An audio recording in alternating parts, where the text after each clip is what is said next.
ملک راجولي صاحب اسوکو دې سره دویم ملګری مساول صاحب هغه ته خواست دی چې راشي او باقاعده د شمولیت اعلان وکړي. ورسره خالق جان صاحب هغوی هم نن موږ سره په قومي وطن پارټۍ کې شاملېږي.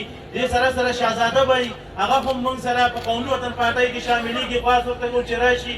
ورسره میر زمان خان صاحب هغوی ته خواست دی چې راشي باقاعده په پارټۍ کې شمولیت وکړي. دې سره علي ماسن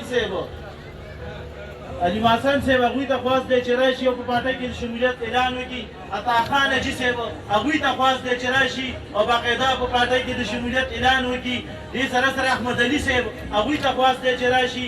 ورسره اختیار بی هغوی ته دا شمولیت د خپل اختیار کې دلته رادي شي.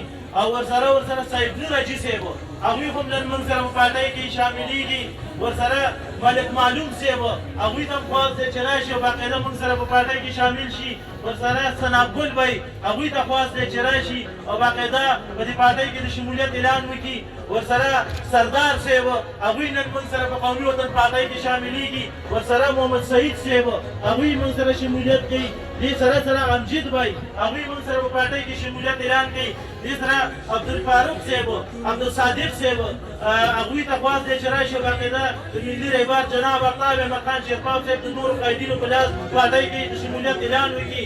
او دې سره ملک نوربجان صاحب هغوی ته خواست دی چې راشي او باقاعده د شمولیت اعلان وکړي. ورسره شیر علي بی هغوی ته خواست دی چې راشي. ورسره زورور شاه بی هغوی ته خواست دی چې راشي باقاعده پارټۍ کې د شمولیت اعلان وکړي. ورسره سعید بی هغوی ته خواست دی چې راشي او په پارټۍ کې د شمولیت اعلان وکړي. ورسره محمد الله بی هغوی ته خواست دی چې راشي او باقاعده په پارټۍ کې د شمولیت اعلان وکړي.